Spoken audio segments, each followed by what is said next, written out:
আজকে আমার সম্মানিত পিতা, মাদ্রাসা শিক্ষক, আমার বাবা এখানে উপস্থিত আছেন। কার্যপ্রণালী বিধি অনুসারে আপনি গ্যালারিতে উপবিষ্ট কারো সম্বন্ধে কোনো মন্তব্য সংসদে রাখতে পারেন না। Anyway, I respect your sentiments, please be careful next time. July গণ অভ্যুত্থান অধিদপ্তর নামে একটা অধিদপ্তর হয়েছে ঠিকই, কিন্তু সেই জায়গা থেকে জুলাই গণ অভ্যুত্থানে যারা আহত হয়েছে, যারা শহীদ আছে, শহীদ পরিবাররা ঠিক মতো সেখান থেকে সেবা পাচ্ছেন না বলে বিভিন্ন পর্যায়ে অভিযোগ রয়েছেন। এমনকি সেখানে গেলে তাদের সাথে খারাপ ব্যবহার করারও বিভিন্ন অভিযোগ আমাদের কাছে আসে। জুলাই গণ অভ্যুত্থান নামে নাম যোগ করে এই মন্ত্রণালয়টিকে বড় করবার আপাতত কোনো পরিকল্পনা সরকারের নেই। জনাব আব্দুল হান্নান মাসুদ, নোয়াখালী 6। মাননীয় স্পিকার, আপনাকে ধন্যবাদ। আজকের দিনটি আমার জন্য একটি অন্যতম আনন্দের দিন। আজকে আমার সম্মানিত পিতা, মাদ্রাসা শিক্ষক, আমার বাবা এখানে উপস্থিত আছেন। ওনার সামনে দাঁড়িয়েই আমি আমার তারকা চিহ্নিত কোশ্চান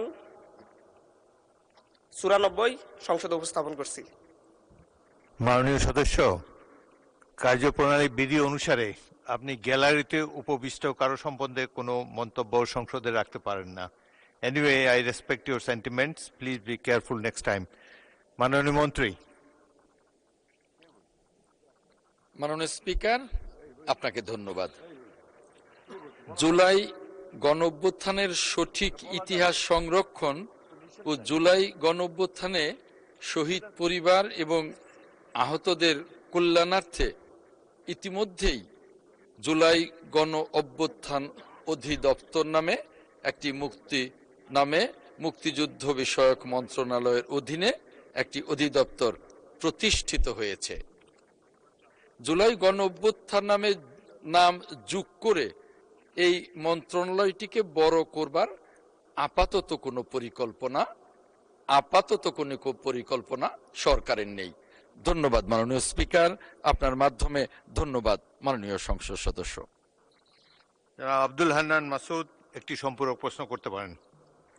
মাননীয় স্পিকার, জুলাই গণ অভ্যুত্থান অধিদপ্তর নামে একটা অধিদপ্তর হয়েছে ঠিকই, কিন্তু সেই জায়গা থেকে জুলাই গণ অভ্যুত্থানে যারা আহত হয়েছে, যারা শহীদ আছে, শহীদ পরিবাররা ঠিক মতো সেখান থেকে সেবা পাচ্ছেন না বলে বিভিন্ন পর্যায়ে অভিযোগ রয়েছেন। এমনকি সেখানে গেলে তাদের সাথে খারাপ ব্যবহার করারও বিভিন্ন অভিযোগ আমাদের কাছে আসে। যেহেতু আমরা জুলাই গণ অভ্যুত্থানের নেতৃত্ব থেকে উঠে এসেছি, সেই জায়গা থেকে আমরা এই ব্যাপারে আমাদের মাননীয় মন্ত্রীর কোনো পদক্ষেপ আছে কিনা, এবং জুলাই অধিদপ্তর অনেক ক্ষেত্রে বলে তাদেরকে বাজেট প্রদান করা হয় না, অনেক ক্ষেত্রে তাদের কাছে গেলেই বলে তাদের কাছে বাজেট নেই।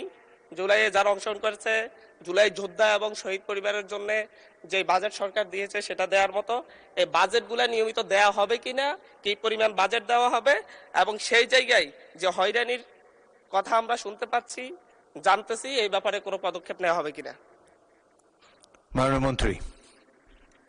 ধন্যবাদ মাননীয় স্পিকার, আপনার মাধ্যমে মাননীয় সংসদ সদস্যকে ধন্যবাদ জানাচ্ছি।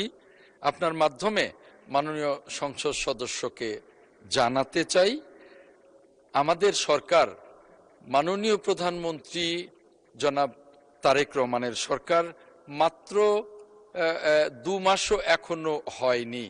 এর মধ্যে আমি যে কদিন দায়িত্বরত আছি, আমার কাছে যারাই গিয়েছেন জুলাই যোদ্ধাদের, তাদের আমি যথাযথ সম্মান দেবার চেষ্টা করেছি।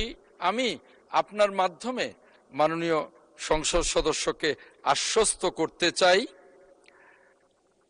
জুলাই যোদ্ধাদের যে সমস্ত সমস্যাগুলো আছে, সেই সমস্যাগুলো সমাধানে মুক্তিযুদ্ধ মন্ত্রণালয় বা এই অধিদপ্তর যথাযথ কাজ করবে, এবং তার জন্যে যা যা করা দরকার তা করা হবে বলে আমি মাননীয় স্পিকার আপনার মাধ্যমে সম্মানিত সংসদ সদস্যকে আশ্বস্ত করছি।